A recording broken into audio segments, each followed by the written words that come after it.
Picture this. You log on to Twitter and you see a promotion for a game that promises a Silent Hill style dark atmosphere, but where you can WWE slam the enemies attacking you. Think it's fun, so you pay the $10 to get it, and oh, maybe this game isn't gonna be as silly as I thought. Why does it feel like I'm about to enter a boss fight in an infinite combo, idiot? Why did he get so heavy right there? Welcome to Dolltown is an action horror game released on February 20th, 2026 by Bad Wish Games, a solo, self-taught developer from France. It was originally planned to release on the 13th, but experienced delays from Steam. The game released some mixed reviews, and some of them at launch felt pretty bad faith to me. Comparing an indie game made by one person to Resident Evil felt disingenuous, so I decided to play it the day it came out. Now, while I didn't keep up with the development of this game, I did see plenty of clips on Twitter before it released. One of the reasons this game got so much attention was the clips posted of the main character emoting on defeated enemies after performing a wrestling move against them. It was a pretty effective marketing, some of the videos reaching over 1 million views. It released also a demo that was pretty well received, and with all this going for it, it was a bit surprising to see such a mixed reception.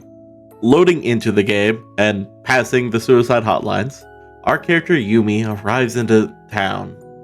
Dolltown. Yumi got a job at a convenience store, and after talking to the one person living in town, friend Jean, she is shown how to get to her job and past a few dolls that seemed to be looking at her as she passed by. Her boss texted her that he wouldn't be there to greet her and the keys would be underneath a nearby vending machine. Entering, we get our first puzzle. Whenever you enter a building, you'll lose control of the camera, as it instead goes to a static position like old school horror games like Resident Evil. Every time the camera changes, one of the dolls moves. You have to activate the register, but there's a doll blocking your path. So you have to move around changing camera angles until you finally find that one path that leads to the doll not being in the way. I actually really enjoyed this puzzle. It wasn't the hardest thing, but it was fun and had a pretty good atmosphere to it. However, this is also one of my biggest criticisms of the game. The official Twitter says that they want gamers to use their brains, that the gaming industry has become too easy, and that when people are challenged by it, they give up and rant on social media for it. Saying this, you think more puzzles will arise in this game. No, this is really the only true puzzle in this game. Anything else that is even close to a puzzle is just go around and interact with that switch, or use this trademarked entity to replace a keypad. Oh geez, I wonder why Steam didn't immediately approve this game. I think the lack of puzzles really is a huge disappointment. But what we really have is an illusion of puzzles after this point. Let's take a look into the next room. A room with a freezer, a doll, and a crowbar. So you go and interact with the crowbar, and yeah, the dialogue in this game is pretty hit or miss. And most of the comedy is where the misses happen. A lot of the inner dialogue that Yumi will have is just making references to other better games. Silent Hill, Resident Evil, Legend of Zelda. You can tell the reason they are here is because they inspired the creator and they love those games. I mean, hell, there's a vending machine in the game that was pulled straight out of Nier Automata, which was another huge inspiration for this creator. I don't think having references in games is a bad thing. However, with how blatant and frequent they are, it can really drag down the atmosphere. Either way, after interacting with the crowbar, the doll comes to life and starts attacking you. This is your combat tutorial. A block, 3-hit punch combo, nothing else really. The doll goes down in 5 hits, and you can hit one of the 4 taunt buttons to emote on them, and then continue the story. You can grab an unimportant letter, interact with the freezer, and interact with the crowbar. I checked the freezer and it has a lock on it, asking you to find a 4-number code to unlock it. Spoiler warning, there's not a 4-number code. What you actually have to do is interact with the crowbar a second time to pick it up, and then use it to open the freezer. Now, this isn't bad per se, except the game telling you need to find the code in the objective corner of the screen. Well, inside the freezer you find the body of a girl. Or at least a doll replicating the girl. Francine shows up and starts telling us the lore of the town through a flashback. We now play as the girl in the freezer, Tsumugi, as she looks for her girlfriend Mio in the game of hide and seek. Now, while this flashback is a side-scrolling walk, it infuriates me that Mio is hiding just to the left of the screen. I walked all the way to the right, only to have to walk back all the way to the left. The walk isn't super long, only a minute each way, but there's no point in having the ability to walk before finding Mio. Could have been just a cutscene of Tsumugi walking 10 seconds to the left, and then we get to take control of her after she finds Mio. Afterwards, we walk all the way back to the right, where Tsumugi hides inside the freezer and accidentally gets locked inside before Mio finishes counting to 30. Back in the present, we're told to meet Francine in front of the school.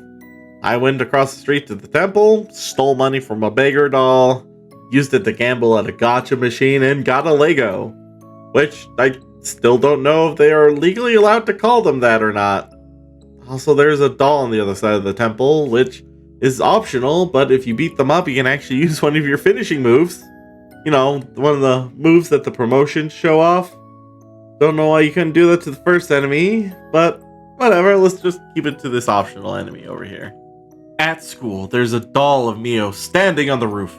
Francine lets us know that this is where Mio took her life, and that they were actually sisters. This fucking town.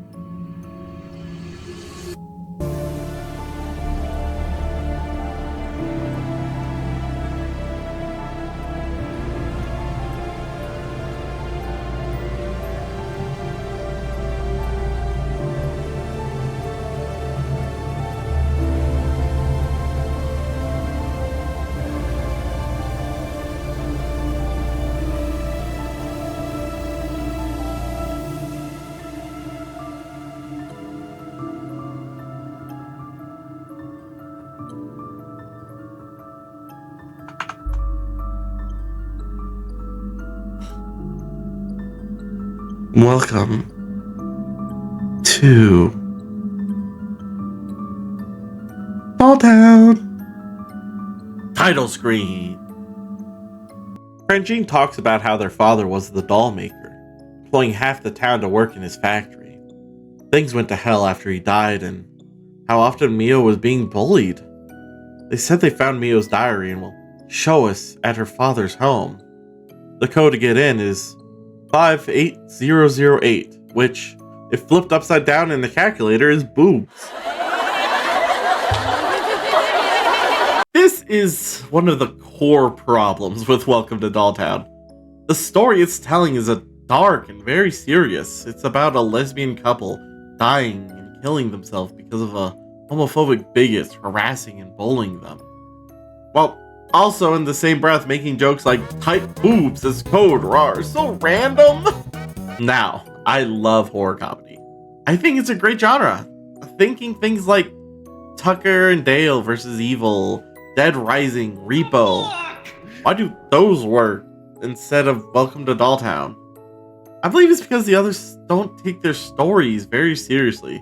Goofy characters and moments for kind of a goofy story. Welcome to Dolltown has this incredibly serious story that it really wants the player to take seriously as well. The story just doesn't match the dialogue or gameplay at all. After we get the code, we can travel to town, but it's completely empty. The map shows locations like the factory and the temple from earlier, but you can't actually enter them. The only place to go is Francine's house. Entering the code after inserting the Lego to fix it, we enter the house to find a single doll we have to take out. Once again, without a finisher. Killing it gives us a key and lets us enter the living room, where we meet the mother.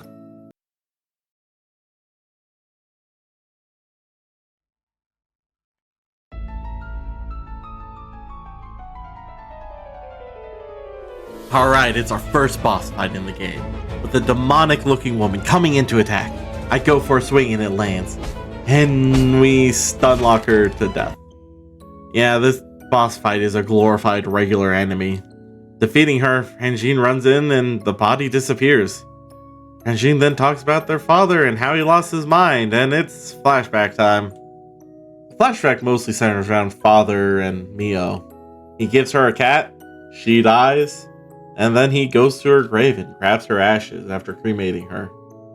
He can punch for some reason in here, and then a bunch of dead Mios fall silently from the sky. He goes home, puts everything into a doll, and she comes back to life. Back to the present. We get told to enter the school. I try the front door, but no prompt showed up. Obviously, it has to be from the side door. Power's out, go flip some breakers and turn back on. Another fight where you can get stuck if you perform the finisher, and then you enter the main hall. You see some trash in a locker and some mean notes. And Frangine tells us that this looks like the scene from That Day in... Oh boy, another flashback! Yay! In this, Mio and her girlfriend tell each other they love each other, and Mio walks down the hall being called a dirty lesbian. She then runs into the gang of bullies. Now, the first textbook I received from the bullies says Frangine, so I thought Frangine was one of the bullies until I replayed the game a second time and realized, no, that was just a mistake. The bullies are actually Kana, Seiyo, Ayaka, and the leader, Rena. Mio gets stuffed in her locker, and Seiyo talks about how soaking wet she is from bullying Mio, and how much she loved to piss on her, that slut.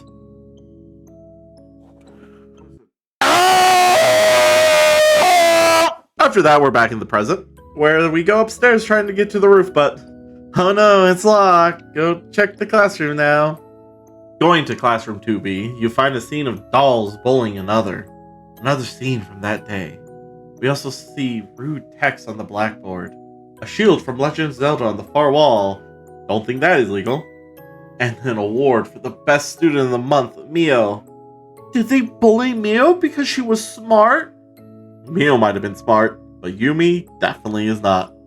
Anyways, flashback time, yippee! I was really hoping to fight all 4 of the dolls at once, but I guess we can't. We are playing as Mio, who can also punch now for some reason. Gander let her out of her locker, and she is now on her way to class. She runs into the principal outside, who lectures her. Now, hashtag fun game mechanic! The principal will know if you mash through dialogue and scold you. He's also the father of Rena, so he won't believe Mio about the bullying. On one hand, I think this is a fun idea, showing how even the adults in her life are failing her and berating her, how she couldn't be ignoring it, because if she did, she'd be reprimanded. However, the scene goes on for so long that it really drags things to a halt. And for fast readers, you kind of just have to slow down and wait for each dialogue before continuing. This makes replays of the game a slog to get through, which this game does expect you to replay it at least once. More on that later. For now, you go into the classroom and sit down next to your girlfriend. You can see her demon mother in the background for some reason. I really don't know the reason for that, but I kind of like it. This evil spirit that was there even before the events.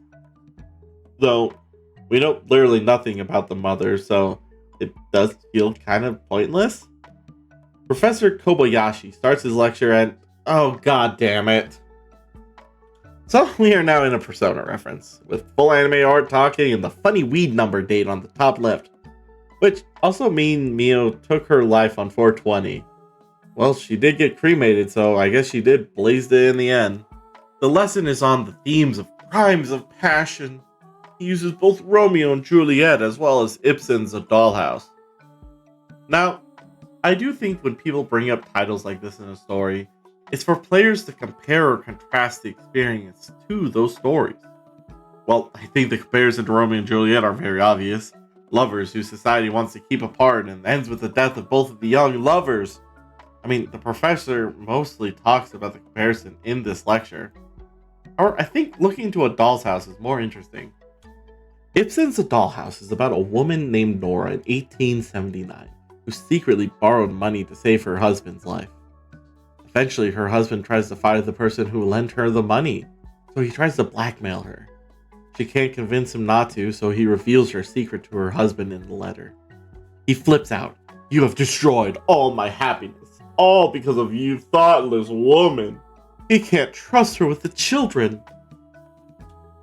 However, a second letter shows up saying that he regrets and repents the blackmail, and he won't reveal the secret to anyone else.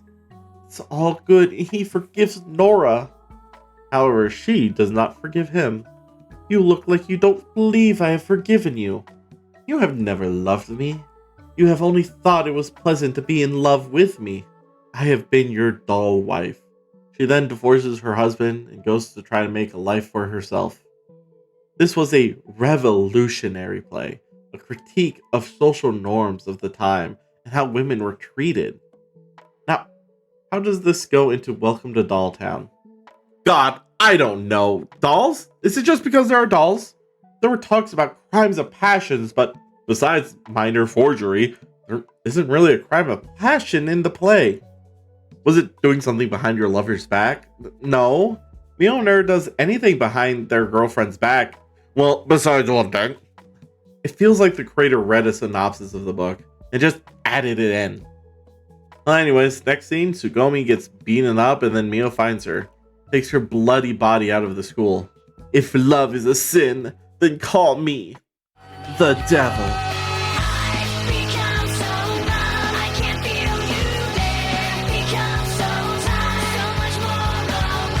Alright, come back from the flashback, only to go back into a different flashback. Yay! This time we find out that Mio is the one who locked Tsugumi in the freezer. Then Sayu, the piss girl, goes and tries to kill Mio's cat? At some reason? Anyways, time to play as Mio's cat and escape by walking slowly through the walls of the house, pulling secret levers to unlock doors to escape. I'll be honest, this scene really does not mean anything to me. You can literally take this whole section out and nothing would change. After this, we walk slowly through the streets until we get where Mio kills herself and the cat sits next to her body. A few days later, Reina is running through the streets, only for Mio to show up. "What? You are supposed to be dead!" Mio starts to saw through Reina's throat when the ghost of Sumugi confronts Mio. "Now, we have to make a choice." I decided to put the saw down. The lesbians reconcile. Yumi wakes up on the bus to Dolltown. Now there are people there. She finds someone who welcomes her to town. Then the 4 bullies show up on the street, and it goes to credits. Post-credit scene. Police investigation into Dolltown. Now, let this sink in. In this game, where the wrestling moves were one of the main selling points marketed, you fight a total of 5 enemies, some of which you can just skip completely, as well as you can only do 2 finishers. Not just that, the entire end quarter of the game is told in a flashback with no combat. That being said, maybe I just got the quicker ending. I did pick the route about saving the bullies. After beating the game, I got New Game Plus, so might as well try to get back to where I was. There was no save, so I have to replay the entire game. First things first. During that slow walk with friend Jean, I realized you could start punching, which broke the scene, letting me stay back a bit and interact with some of the dolls to see if I could fight them. After that, I get the text from the boss, grab the keys, quickly beat the first enemy, and went through the very long scene of walking to hide from Mio. I beat the optional doll and then realized I didn't need to steal the money from the beggar this time. I decided to go into the boutique to change the outfit this playthrough, and it crashed. No big deal. I spawned over by the bus stop after taking several minutes to reload, and I still had the mission to meet friend Jean over by the school, so I started walking there, and I get a text from my boss. My mission changes to get the keys again. Friend Jean is missing, so I get sent back before my first fight, and had to do everything again. This wasted another, 5-ish minutes of my time. Whatever. We get the opening title, go to the house, which already had the Lego piece, and go fight the doll inside in the boss battle. This shouldn't take long. I literally stun locked her the last time, and she can block. and kills me if she hits me once because I get stunned and get into a 3-hit combo, and I die in 3 hits. I have no idea if she just got the ability to block because it's New Game Plus, or I just hit her at the right time, but it took me a few attempts to kill her. However, when I landed a punch, it was over for her because you can just get her back into that stun lock combo as well. Luckily, the next part was easy. Dad flashbacks, going to school, turn on the breakers, accidentally get panty shot from the camera angle while running, fight the doll, get stuck on the doll, have to figure out how to get out of the glitch by punching your way out. I guess we can count the bugs as the 6th enemy in this game. Anyways, go inside, be called lesbians, go upstairs, roof block, go to the room with bully dolls, flashback again, talk to the principal about how long between each press is, enter the room, and game crashes. Alright, after praying long enough that the game saved, we log back in and find out it did save. We don't have to talk to the principal again. Alright, teacher lecture. Play as the girlfriend, go upstairs and get soft locked because you took a tight of a turn and the camera won't change to let the bullies walk up. Load the game again, walk up the stairs, take a wide turn this time. Get beaten up. If you love is a sin, I am the devil. Cat time, become cat, activate lever. Lock the camera by moving too soon and soft locking yourself again. Reload, turn lever. Don't touch a thing. Escape house and watch Mio paint the floor red by falling silently to her doom. Yada yada yada. Oh look, choice time. We cut this girl's throat this time. Instead of embracing Mio, just keeps cutting and basically says the same thing as last time, but menacingly. Accepting she's a monster now. Then you wake back up on the bus and walk into town and see the 4 bullies walk up, and the one choice you make this entire game does not change anything about the story. Honestly, it doesn't even feel like there should be a choice at all. So after playing this game twice, beating all the enemies, reading all the dialogue, and fully experiencing the story we have, what do I think of Welcome to Dolltown? Well, mixed, honestly. After my first playthrough, despite how short it was and disappointing in the story and false marketing, I enjoyed myself. I liked the characters enough and I sympathized with the story. On a second playthrough though, every glaring flaw was on full display. I think we can talk about the flaws in 4 main categories, honestly. Story, dialogue, combat, and finally marketing. Let's start with the first. The story is not complete and does not make any sense if the events happen in the way they did. The day Mio kills herself is also the day she kills Tsumugi, is also the day Tsumugi got beat up by the bullies and Mio got trapped in the locker, is also the day the pisser tries and kills the cat, which means that after Tsumugi nearly dies from the bullies, instead of resting or healing up or going to the hospital, she plays hide and seek with her girlfriend instead. Also, 3 days after this event is when the ending happens, where she kidnaps the bully, which means within 3 days of killing herself, she gets cremated, has a funeral, father goes crazy, builds a doll of her, and then steals her ashes. I don't even think we can get to see a cremator in that time frame. Even with her father being an amazing doll maker, I doubt it'd just take a couple days to make the entire doll look exactly like her. Oh, maybe she was already a doll at the time she was locked in the locker and Tsumugi was bullied and then she kills her. But no, because when the cat sees her kill herself, there was a large gathering of police officers, so the town would have known she killed herself, so it just wouldn't be just treating a doll as her. The story just can't happen the way it was told. I guess since the main character woke up at the end, and the bullies are still alive no matter what you pick, there's a chance this is supposed to be like a time thing, and Yumi and Frangine are supposed to be like stand-ins for Mio and Tsumugi or something. But speaking of Frangine, the sister of Mio, she was never in any of the flashbacks, so she has to be lying about that. I do think it is implied she's Mio, or an alternate form of her, maybe? This reminds me of a game that wants to be deeper than it is, wanting people to make theories by showing an incomplete story, but fails at it because it doesn't give a coherent story at all. Secondly, dialogue. In my own personal opinion, Dialogue is the hardest thing to write, so I try to be very forgiving when dialogue just doesn't land. However, this game's dialogue is so special. It can't decide how seriously it needs to take itself. Instead of finding a middle ground, it feels like two extremes clashing.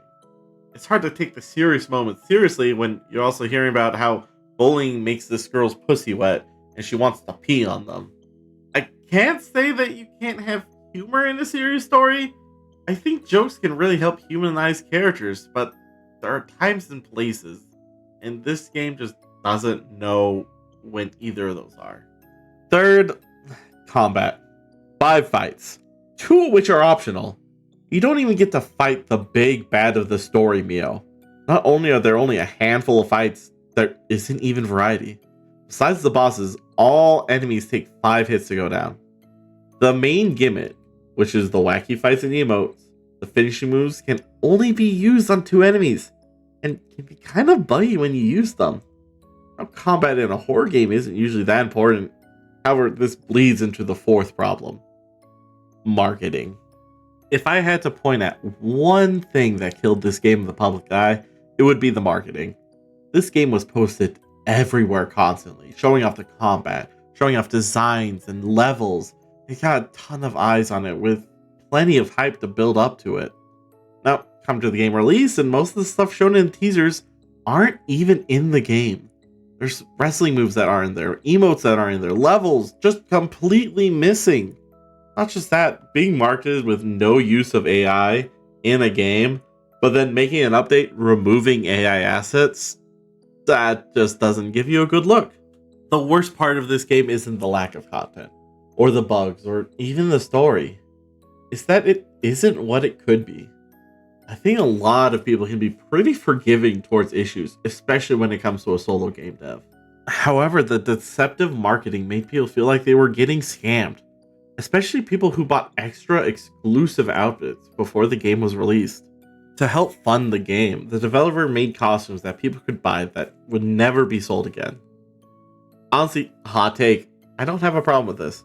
Offering exclusive content for people who help fund your game is fine, especially if it doesn't change the experience of the game. It just sucks when you get a reward that can only be used for such a limited time. Feels like you played Mio more than Yumi, so even for this short of a game, you would hardly get to see the outfits you paid extra money for. At the time of recording this, it's been about a month since Welcome to Dolltown came out. The Twitter page has been completely silent, as well as only having a few patches on the game. For a game that was built off the marketing and hype, the lack of communication post-launch is very disappointing. Honestly, I don't hate Welcome to Dolltown. I'm not mad, I'm disappointed. This game had everything going for it to succeed. If the game had everything that was in the teasers, while it might not have been the best game, it would have been fun and memorable. Instead, what we got was a short, confusing mess. I really do hope they listen to all the criticisms around the game and work on fixing those issues. How I see it, the developer can go down 3 paths. They can just disappear with the money they made from this game. They can continue just relying on marketing selling their game instead of trying to improve. Or, hopefully, they continue developing their skills and maybe in a few game releases, something that will live up to the hype of Welcome to Dolltown can be made. We won't know how they decide to continue until the next project releases. But I like to be an optimist. Maybe the next time we return to Dolltown, we'll have a great time. Hi, thank you so much for watching my first long-form scripted video. I had a lot to say about this game that I just couldn't really fit into the video, like how they said it'll show us the diary and never did, and a lot of other small things that just didn't fit into the script. I really appreciate you sitting down and watching this with me. I never planned on making a video on this game when it first came out, but it just made me so angry. Then I just couldn't stop thinking about how much it missed the mark. And I just felt like I had to make a video on it. I know other people have made videos, and I feel like if you like this video, go give the other people a watch. They go in a lot more in depth about the creator and things like that. So thank you so much for watching, and I hope you enjoy the next video.